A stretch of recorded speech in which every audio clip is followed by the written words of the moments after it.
Good afternoon and welcome. I'm David Feist, and I will be the facilitator of this webinar today. Our presenter is Jeanné Mensingh. Thank you for joining ANAB for our complimentary webinar on data integrity and ethics. Please note we are recording this webinar, so it will be available for viewing in the future.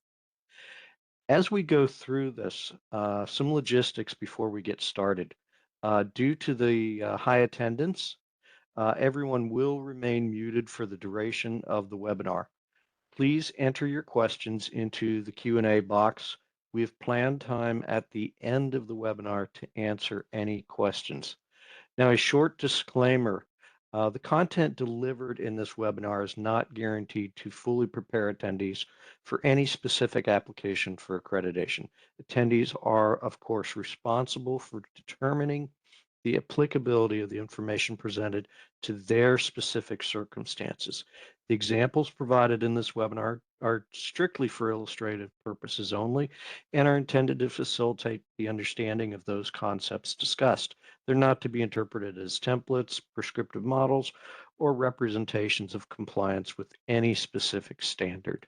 So I'd like to tell you a little bit about our presenter today, Jeanné Mensingh. She has vast background and experience. She co-founded and is a principal consultant of Labtopia. She has well over 30 years experience in laboratory manufacturing, assessing. She has a BS in chemistry. It's easier to tell you what role she has not done than what she's done, as well as the industries that she's served. We are very fortunate to have her doing this presentation today. Jeanné, Thank you, this is David. yours. All right. Well, first we're going to talk about some basic concepts and definitions, and we're going to address ethics first. And we're going to talk about basic ethical principles as it relates to your day-to-day activities. And I'm going to pull those principles and associate those with data defensibility as well as we go through. The first one is autonomy, which is self-determination. It's really autonomy means that there is an absence of controlling influences. So we see that as, no conflict of interest. The lab analyst or the person performing the task is protected, kind of like in a bubble where there could be no undue pressure. So autonomy is very important in relations to data defensibility. Beneficence is to do good. That's the definition of beneficence. As it results related to basic ethics is the intent and the understanding of not performing or doing anything to cause harm. It's to do good, to do the right thing. Non-maleficence, and I always think about Maleficent and Disney related to this, but non-maleficence means to do no harm. This also means to prevent harm from occurring to others. And you would think, how does that relate to data defensibility? Well, if you're working in a regulated industry or an industry that helps or provides results that could impact public health, that would be very important in our role in that in data defensibility and data integrity is to do no harm and to prevent harm from happening to others. Justice, of course, is fairness and also our responsibility to protect and defend the rights of others. And in doing so, by providing accurate results, performing our jobs as we are trained to do and to follow our SOPs, and to apply that with the knowledge that we are protecting and defending those rights of others in relation to how our data is used by that end user. Fidelity, keeping our promise. Of course, this means that we're going to perform our test or our task and record those results and data and evidence according to our procedures. And we're not going to deviate. We're going to perform those as we have been taught and always keep our promise to do the best job. And then our final principle that we're going to talk about related to ethics is veracity, which is honesty. And this is our duty as scientists and operators and analysts and working in either a lab, manufacturing, a clinical trial, and any type of work that you might do that is regulated or even non-regulated, is to do that work honestly and to report those results as you found them. Now, once we have our basic ethical principles, we need to talk about data integrity. So first ethics, now we're going to talk about data integrity. Data integrity means that we have complete data. So this means that data that is retained is prevented from any changes, it's complete, it's available, accurate data, and then of course quality of the data. And that accuracy, completeness, and quality is all over time and across all formats. The formats could be manually recorded, it could be electronically recorded. Wherever that data exists, it maintains its integrity. So when we interpret that data integrity, we have to be sure that we apply that wherever that data exists. And including, emails, uh, your databases that you retain that information, the paper that you retain, the scans that you make, all have to be complete and accurate. And then now we need to put those two concepts together, which is data integrity and ethics. And that leads us into legally defensible data. And I'm going to talk a little bit about that as well. Also, the intent to protect others and accurate and consistent data. Let's go back to legally defensible, because the purpose of data integrity ethics is to have that legally defensible data. And I've always told analysts and when I've worked in industry, your product is the data that you provide, those results that you issue out.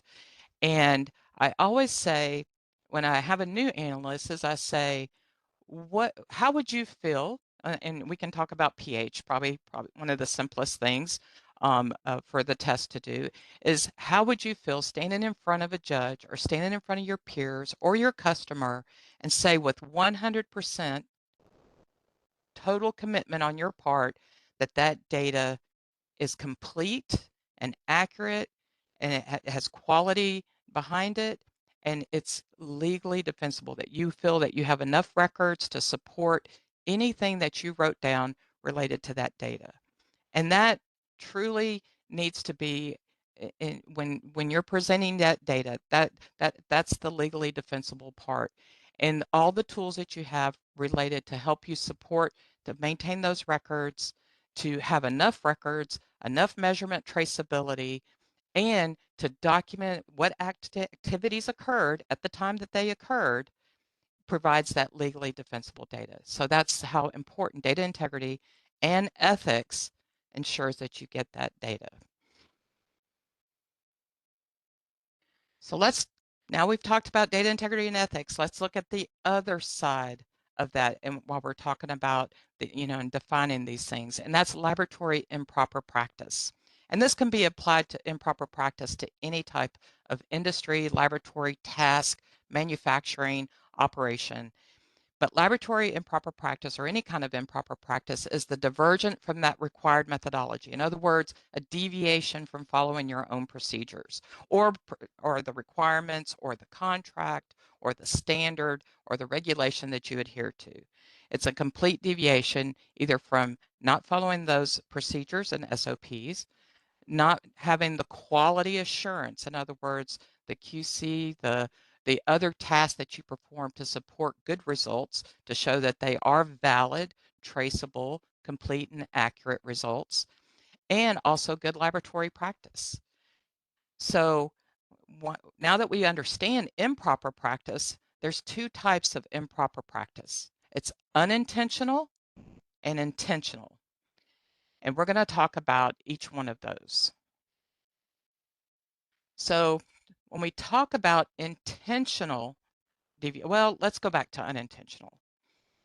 I would like to go back to unintentional. For unintentional improper laboratory practice, it's typically based on the fact of not having prior knowledge, an ignorance of what the tasks are required, just poor communication, and understanding what the end result and the impact of those results will have. So I might, you know, deviate from my procedure, not intentionally to cause any issues, but just because it might be the practice, it might be the culture, or it just might be a lack of understanding on my part. Now, when you move to intentional, then we start moving into the F word, which is laboratory fraud or any type of fraud. Intentional is the deliberate falsification of analytical and QA results to make failed results or any results appear acceptable when reporting data. Acceptable. So this is the deliberate falsification. So it means that I have deliberately deviated from a procedure, and I'll provide an example for that, and or I've intentionally recorded data that didn't exist. I dry labbed, or I changed data like pencil whip data to where it met any requirements. And I'll give a couple of examples for that. So let's talk about intentional deviation. So I'm working late at night and I have a deadline. Oh, I have some undue pressure to complete a task, and I'm running my samples, and I know I can save time and get home, which is really where I'd rather be versus working late, if I just kind of shave off some time either on the preparation part of that test or maybe skip a few steps, and it wouldn't be really noticeable. And I don't have to, I can just do it and present those results. That's an intentional deviation, a deliberate falsification. The fact that I concealed it and I took shortcuts, so I deviated from it, made it intentional. Now, intentional recording or transcribing incorrect data could be something as simple as it's my responsibility to come in at 5 o'clock in the morning and take temperature readings on all our equipment, incubators, ovens, refrigerators, and everything. And I really need to get through because I have a big list of things that I need to get through today. So I might go through and say, what's a little thing? I know that the temperature is supposed to be around 3 degrees. So I'm just going to record 3 degrees. And if just by doing that, we've now deliberately falsified data on that part. So it may not, from a result that might be really complex and have a lot of impact to something so simple as just a temperature reading that may not have any impact, but both still constitute laboratory fraud. So now that we've had some improper practice and fraud, what's some of the consequences that can happen from that? And that's debarment. And sometimes we don't really understand, or I found that a lot of people do not really understand what is debarment and what does that impact from that. And it has no, it can actually impact the organization and also the individual or individuals that took part of that falsification or fraudulent activity. It occurs in the Office of the Inspector General, and it's for any regulated industry, like FDA or EPA are just examples. They both have the Officer of the Inspector General, and you can actually go in and do a search and look at firms that have been debarred and persons. And when that occurs, when that debarment occurs, from whatever activity, which could be an environmental crime, can be contract fraud, could be mail fraud, embezzlement, theft, a whole list of items, false statements. And I'll talk about some things in the news. One of those was Flint, Michigan, where they had the lead issue. Then you can get into the realm of debarment, and debarment can be a day, it can be a month, or it could be your entire career. And that means that you would be prohibited from working in the industry and the testing and the activity that you were doing for that time period that you're debarred. And it's a hefty consequence, not including other things that could happen from fraud. But I thought it was very important to mention about debarment.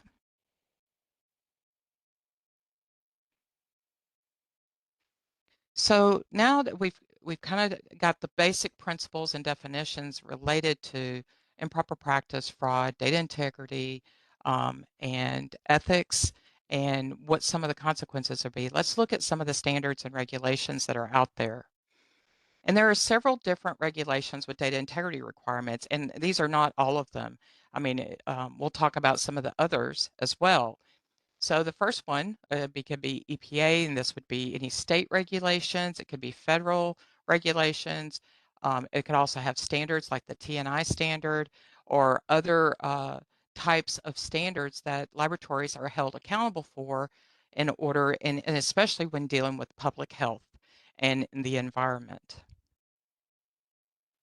Another one, of course, is FDA for pharmaceutical, med device, cosmetics, and also GLPs, GMPs, and all the GXPs. And those are all the different types of regulations. And for those, of course, are considered as laws and regs that you have to comply with. And all of these do mention data integrity, either in terms of, it could be anywhere from clinical trials all the way to R&D and the first steps in moving a drug product in to actually issuing out the drug product and manufacturing and everything in between. The next is DoD and DOE, Department of Defense and Department of Energy. And this is related to regulations for doing work with the government for those particular entities and their standard, which is the QSM, which has an emphasis on data integrity and activities. And actually, the latest version has quite a bit extensive examples, if anyone would be interested to go look at those, on what it constitutes improper or prohibited actions in the laboratory. And when we get to others, on that other industries, it's food industry, of course, with all your food regulations, and it could be in terms of all the way from your Department of Health for food preparation through manufacturing, distribution, all of those for the food. And the other one that I thought of too is the automotive industry in terms of safety and recalls. And all of those had to do with their requirements to report activities that might have been construed as issues with their data or what happened with their products, and to report that to the public and to be transparent about it as part of our honesty and veracity related to our ethics for that. Now let's kind of look at some types of fraud.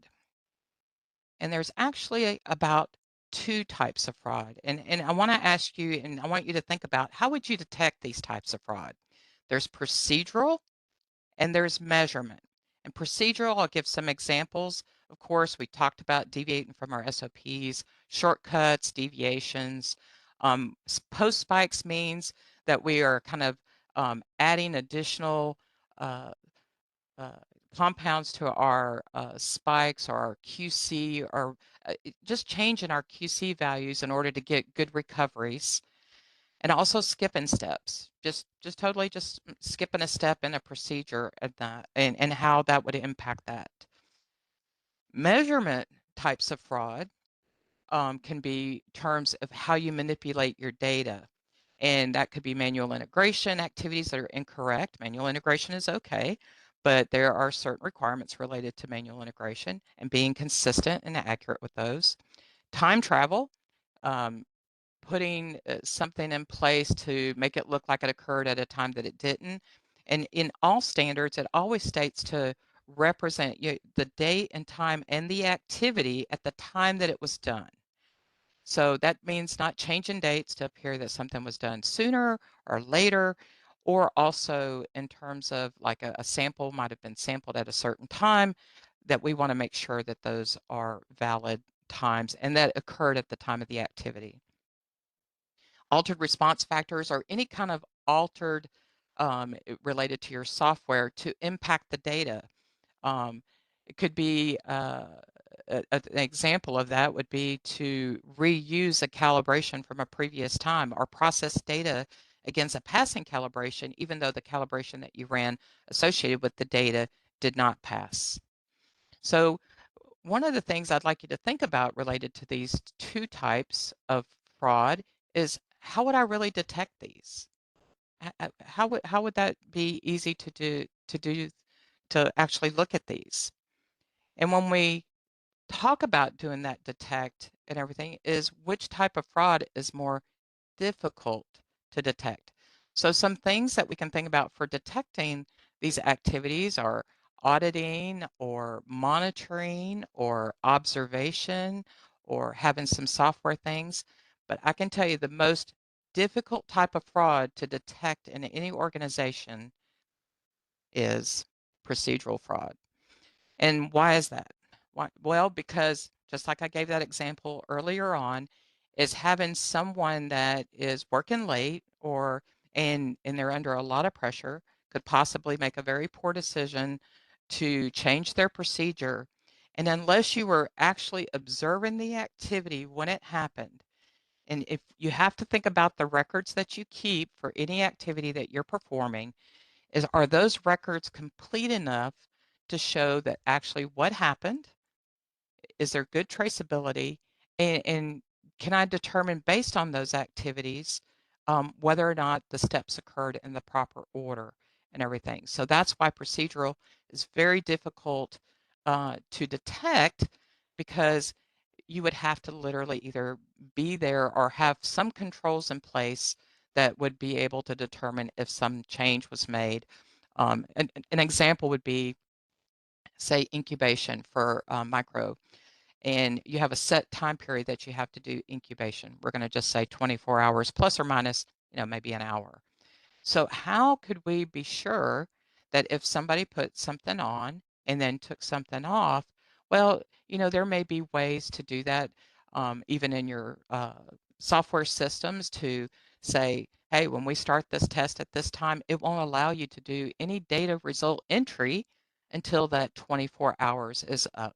So there are controls in place that you can do that, and observations. I find as an assessor, sometimes it's literally the observation part, because when you do internal audits, I can't tell you how important it is not to do that at your desk. You can do parts of that at your desk. We can look at procedures, but until you're out there actually observing the activity, you cannot catch when those little steps get missed. And it could be unintentional, because that's either the way they were trained, or, you know, I, I, as an analyst myself, I mean, I know that I don't, if I've learned that procedure and I've been doing it every day for 5 years, I may not go back and look at my SOP. And sometimes over time, just little activities turn out to be a really large deviation.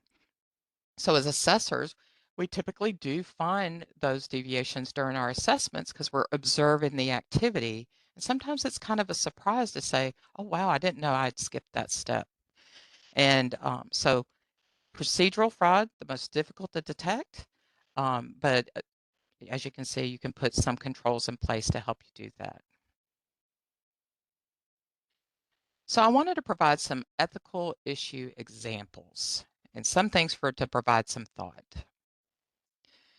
So these are just a very short list of examples of ethical issues. So we've talked about data fabrication, falsification.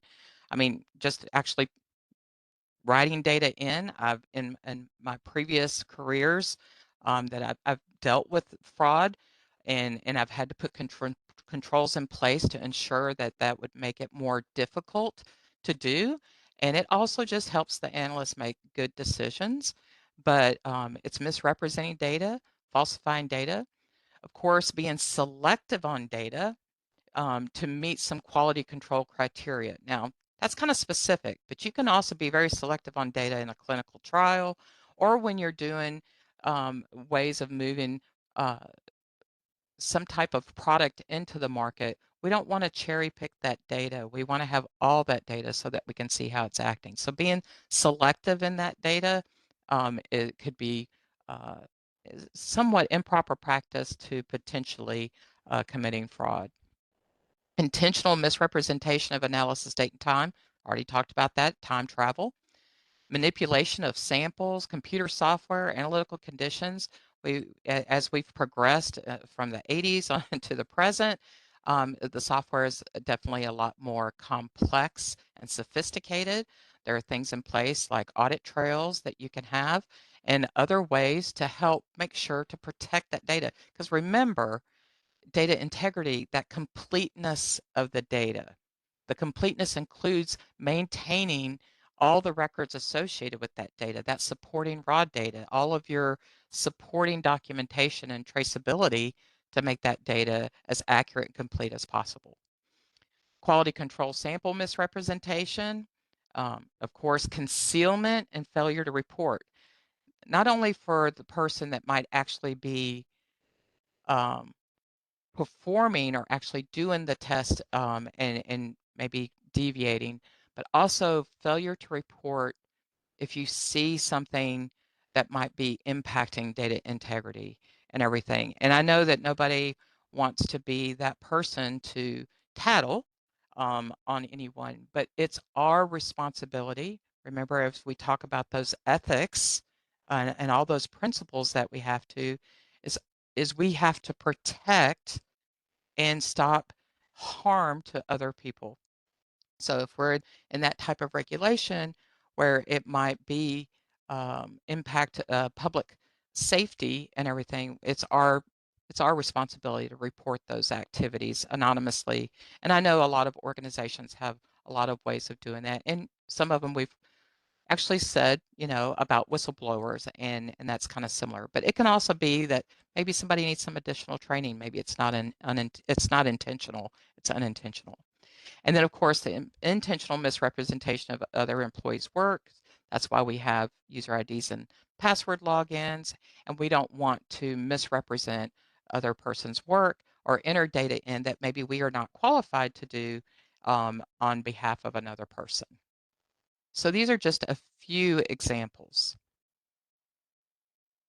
Now, red flags. And I want to preface this before I go to the next flag, next slide on the flag, is what are red flags? Red flags are cues to potential improper practice or potential fraud, but that doesn't mean that they are. It's a flag, and over the years, I mean, there's probably a laundry list of over 100 flags that I have, is that it will lead me to the fact to say, maybe I need to look at this a little bit more, or maybe I need to investigate a little bit more. But red flags are those things on day to day that should cue you in your organization of say, we might need to look at this a little better, or we might need to put some controls in place to make sure to help guide whoever is doing that task or that test to in the right direction, so that they're not put in a position where they might potentially make a poor decision related to that. So just as I said, clues, signs, or indicators doesn't mean that it is improper practice or fraud. So let's look at a few. So I kind of segregated these in certain areas, and structural means, just like it means in most of our standards out there, it's the management, it's the structure of how we're organized in our organization. So high staff turnover, now that's not something as an assessor that I'm going to see, but I might see it in terms of there's a lot of new people training. And sometimes I'll even ask, what's the turnover? Is there a lot of turnover? I know you have a lot of new people. So high staff turnover can mean that there's probably might be some issues with training or gaps, or it just might be you've brought in a whole new group of people with different values into the organization, and they haven't, they're not really firmly embedded into that organization's vision and mission. So high staff turnover is kind of a flag, might mean there's something systemically wrong. Excessive overtime. People work a lot of overtime. Of course, as an assessor, I'm not going to know that unless they complain about it. But excessive overtime means that people could potentially make mistakes. Either they're tired or they just don't have the time. I mean, they've done this and it leads to potential mistakes. Repeat assessment findings. And we're going to talk about this again, is a red flag. And that's why they are so serious when you get a repeat finding, because there's been a failure in the system in corrective action, either in follow-up, in the plan of implementation, or carrying it out, or not truly finding the right root cause for that finding. And that is a red flag that there could be some improper practice or issues May not be anything related to those, but that is a red flag. Inadequate complaints handling, and then a lack of a no-fault mechanism. Some, you know, some people say, well, what is a lack of a no-fault mechanism? What could that mean to me when I'm working? And really what that lack of no-fault means, I cannot make a mistake where I work. I'm not allowed to make a mistake. If you're in an organization where it's rigid and it doesn't allow for any human error or mistakes, what's going to happen? Well, typically people hide things. They hide it when they do something wrong because either their job might be at risk or for whatever reason. So that creates an environment of hiding things, not writing things down, and being secretive about it. So it's just a potential. And these are not necessarily things that as an outsider would see, but as an internal person, you can kind of think about that. I mean, do we allow people to make mistakes? Documentation, records, okay? And this is any type of records, electronic, paper records, email records, anything that you would construe as records to support your information, your data, your tasks that you did. So if the missing review dates and signatures, a lot. So I don't mean in the terms of that a lot of laboratories will put a review signature on every single page in a logbook, and they have about 100 logbooks. So what happens? There's no review signatures in the logbooks. So not necessarily in that intent, but it could be that there's like a lack of a review, a lack of either a peer review or a supervisory review, some second pair of eyes looking at that data. Lack of the documented CA follow-up, which is corrective action, which moves us back to those repeat assessment findings. Pristine logbooks. And I have one example, and this truly happened, is I went to do an assessment. It was probably about 15 years ago. And I came into the lab, and this particular lab, and I love wet chem, and wet chem is notoriously messy. We spill things. We deal with a lot of manual work and reagents and everything. But this laboratory, their logbooks were amazing. They were clean. They were well organized, and everyone had perfect handwriting, and there was no errors or obliterations, nothing spilled on the paper. And so I kind of made a comment to the analyst, and I said, you know what, these are pretty. It's pretty amazing that I come into this lab in a wet chem, and the logbooks are so awesome. I mean, they really are beautiful. Everybody has such great handwriting. And they said, thank you so much. We prepared those for the last couple of weeks before you got here. And so what they had done is they had transcribed all their notebooks into these nice, pretty clean notebooks for their assessment. And they opened up a drawer, and there was all the rumpled pages, wet pages, all the logbooks, all the original logbooks in there. And so unintentionally, they had presented the data a certain way, but it wasn't the data that was recorded at the time of the event. So we just kind of shared a little chuckle about it. And I said, hey, why don't we get all these old logbooks out and let's look at them and everything. So little things like that, pristine anything in the laboratory. Unexplained gaps or changes in records, like losing pages or just data missing, should be a red flag. Laboratory practices. So discrepancies in analyst QC performance. That would mean I have 5 analysts, but I've got one that's a rock star. Every time they do any kind of QC, it's 100%, 100%. That should be a red flag. I've got 4 other people that are getting from like 85% to 115%, and it just varies. But I have one person that's spot on 100% every single time. That should be a red flag. Either they really truly are a rock star and they're amazing and they are just that good, or we might have some kind of issue with the data. Same concept with that as 2 perfect QC results. Always having 100% recovery. It always looks good. 0% error, 0% relative percent difference. It's so good. I mean, those should be red flags. Can it happen? Absolutely. It's always statistically probable that you're going to have good results, but it's statistically improbable that those results are always going to be 100% or 0%. Poor housekeeping. I think poor housekeeping in some labs, sometimes real estate is at a very bit much of a premium in laboratories, and they just may not have the space, the bench space. But if I go into a laboratory and it's excessively poor housekeeping, cluttered, unlabeled reagent bottles, just unexpired things sitting on the bench, all of it really kind of lends me to feel that I don't feel very confident that of what they might be producing in that laboratory. And so it should be a red flag that, things should be clean, because also it affects morale in the laboratory and the ability to maintain those complete records. So poor housekeeping is also a red flag. Talked about expired reagents, and then of course unexpected sample results. I know a lot of laboratories use historical results for samples, which is a really good way to look at things, but sometimes you might just get an unexpected result. Does it mean anything all the time? No, because we're only as good as our samples. I know the laboratory is always wrong. I mean, that's just been the age-old thing, that it's the lab, it couldn't possibly be our sample. But in the case where it could be a bad sample, that's okay. But we should look at it. We should do a little bit more in-depth look into those things. These are just examples of flags. I'm sure you could think of many more that could occur in those organizations, but I think it gives you a really good kind of basis to go look. And now, how do we address data integrity? How do we look at it in our own organization, and what do we do to monitor it, to ensure that we have good data integrity and ethics in our organization?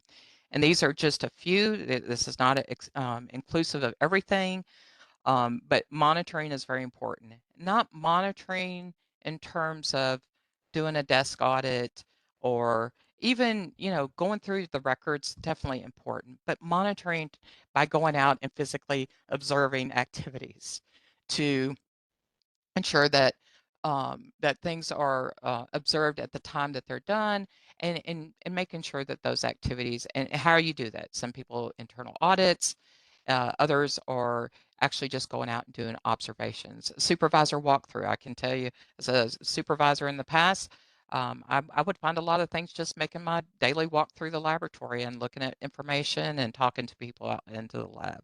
Oversight activities and reviews, and how people provide oversight to those activities. Sufficient supervisors, sufficient oversight of the laboratory, which is the basis of a lot of standards and parts for structure.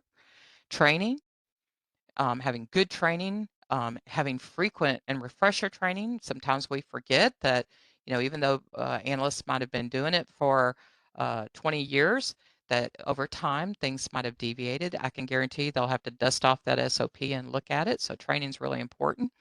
Code of ethics or employee conduct, having them understand what the code of ethics are, what data integrity is, and having them sign off. Sometimes this might be in a company handbook or a company manual, or it could be just a separate item that you're required to do based on the regulation that you're adhering to. Having good policies associated with that, and also reporting any issues or concerns. These are just some ideas on ways that you can actually address data integrity in your own organization. So consequences. We've talked about debarment for the consequences, but I also wanted to kind of bring up, when we talk about laboratory fraud and improper practice, one that it was a very famous one, and it's actually recent, was Elizabeth Holmes and the Theranos. And that had to do with the blood testing. And they actually started that organization in 2003. And then she was actually convicted and sent to prison for 11 years in 2022.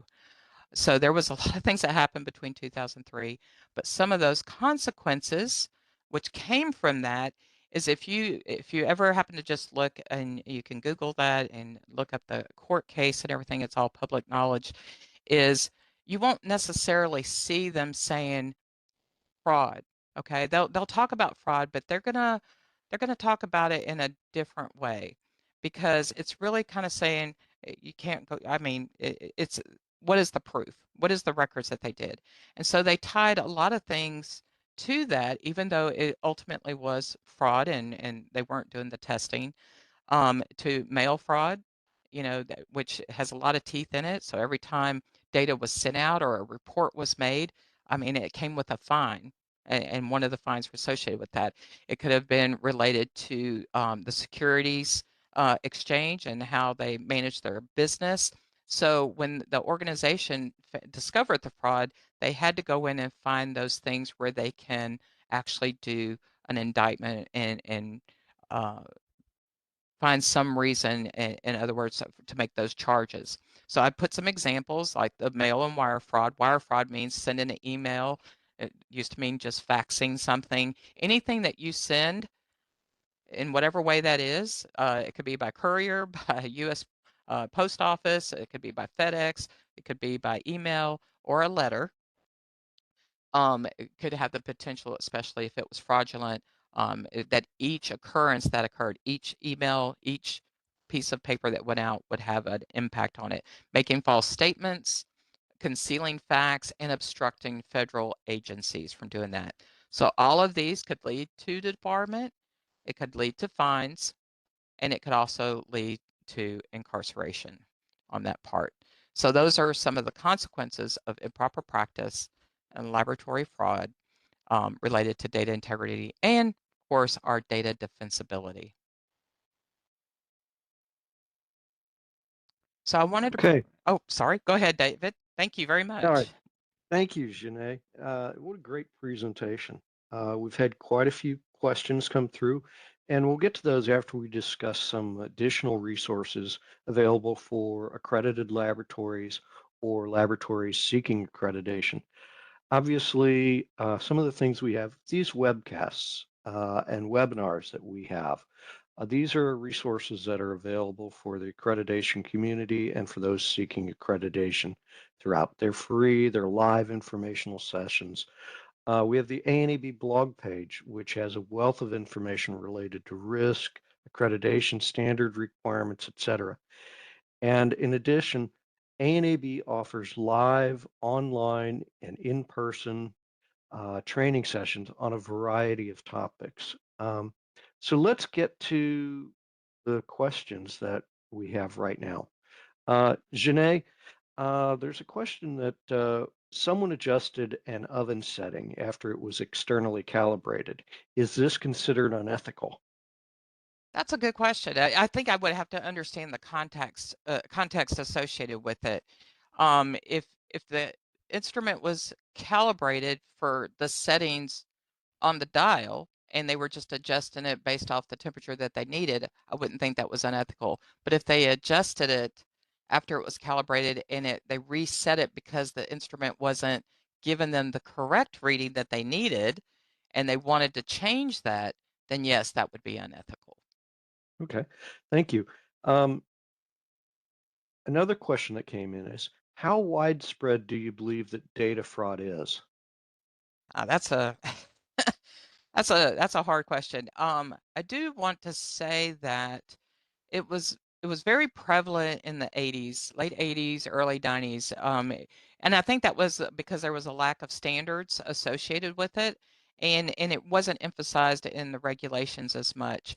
And I saw a downturn of it, and this could totally be just my opinion and everything, but I can tell you that in recent years, I think that it's been more visible than in the past. And I think that's due to um, I don't know whatever it might be due to, but it could be due to new people coming into the job, not understanding the lack of training. I think a lot of it has to do with training and expectations of that. So I would say that it's not rampant out there, but I do think that there's always a potential for um, improper practice, even unintentional improper practice due to a new workforce coming in or high turnover, which I think that a lot of organizations have had a lot of problems with in the last few years. Okay, thank you. Um, Another question. Do you believe that data integrity is primarily the operator's responsibility? No, I think it's across the board. It's the management for ensuring that that operator has the right environment to do the right thing. And I mentioned it earlier in the presentation, it's all about making good decisions, right? And if you don't provide the environment for the operator to make those good decisions, and that means that undue pressure not protecting them, not providing the training so that they do understand those requirements. It's not, I mean, you don't know what you don't know. So I think it's a concerted effort between everyone in the organization to have that same mindset and ensure that it happens for those operators that are coming in. Okay. Jeanné, as a follow-on to that, they also wrote, are operators responsible for the consequences of unintentional deviations they cause? Huh. Well, another thing would be context. I can tell you that according to when we talk about debarment and we talk about the potential for charges, is you're responsible for your actions. Now, in terms of the investigation where it was either unintentional or intentional, that would have to be determined. I mean, then it would be based on what level of responsibility would that be. I would say if that was a case for me and maybe I unintentionally did something incorrect, is I would question is, did I have the procedures in place? Did I get the right training for that? Were there systems in place to ensure like checks and balances, like reviews and everything, and feedback to help me do my job better? So I think once again it kind of goes back to that concerted effort that it's everyone's responsibility. Can people make the poor decision on their own? Absolutely, and be fully responsible. But if it's unintentional, it's just like with when you're doing root cause analysis. One of the things and I hope I'm not going to digress too far, but I think this is important. One of the things in root cause analysis that I see is when people put training. Well, I tell you, that poor person, it must have been trained a billion times because it's always training, training, training. When you do root cause, the first things you should do is try to take a step back and not look at it as a person that did that, but as, is it the method? Is it the equipment? Is it the environment? And I would look at those aspects of it before I even considered it was a human error or a training issue. And I think that kind of goes with the same when you're looking at unintentional as well. Okay. All right. One final question here. Um, they asked, you discussed quality of data briefly. Can you expand upon that a little bit? That was a part of the data integrity for data defensibility is you had to have quality, completeness, and accurate data. Quality is what provides your checks for your data. So it would be that quality assurance. What sort of things do I have to ensure that my results are metrologically traceable? What am I using? Am I using certified reference materials? Do I have QC checks? Am I verifying that my calibration is correct? So that quality aspect of it is related all the way back to how good is that result? How accurate is that result? Quality is that supportive aspect of that where I calibrated with the certified reference material. I had a secondary check. I performed checks throughout the analysis. I have other controls, quality controls in place to ensure that that data that I'm generating is accurate and precise to the ability of that instrument with that uncertainty. All right. Well, thank you, Jeanette. That's very interesting. Um, in reference to this, if you would like any additional information about training offered by ANAB, you can contact us at training@anab.org. And if you have questions about accreditation services, you can contact us at anab@anab.org. There's one additional question that came in if you are amenable to that, Janae. Absolutely, absolutely. I thought it was actually a good question. Yeah. When are we not allowed to manually integrate chromatographic peaks? Very good question. When you cannot manually integrate the when you're doing chromatography, you cannot change those with the intent to get something to pass. When you're looking at chromatography, sometimes it's messy. Sometimes we have a lot of noise and everything. We have to be doing it to be consistent across. So when we're integrating, we want to make sure that we're integrating to have good chromatography. We have good Gaussian peaks. We're going valley to valley, and we're doing that appropriately. When you are not allowed to manually integrate, is if I don't have a passing, maybe I don't have a passing calibration, and I know if I just tweak that peak just a little bit, I can get it to pass. If you're having to make that kind of decision, I would say that I would not be allowed to do that integration. It has to be with the intent that I want to report accurate data. If I manually integrate my calibration or my standard this way, I'm going to apply that same activity throughout the whole process of reporting that data. So it's just a question of why you're doing it and to make sure that you're doing it all for the right reasons. All right. Well, thank you, Jeanette. For everyone that has been in attendance today and everyone that's not, this webinar will be posted on our website at anab.org. Please feel free to review it there or forward it to your colleagues. That concludes today's webinar. Thank All you. right, thank you.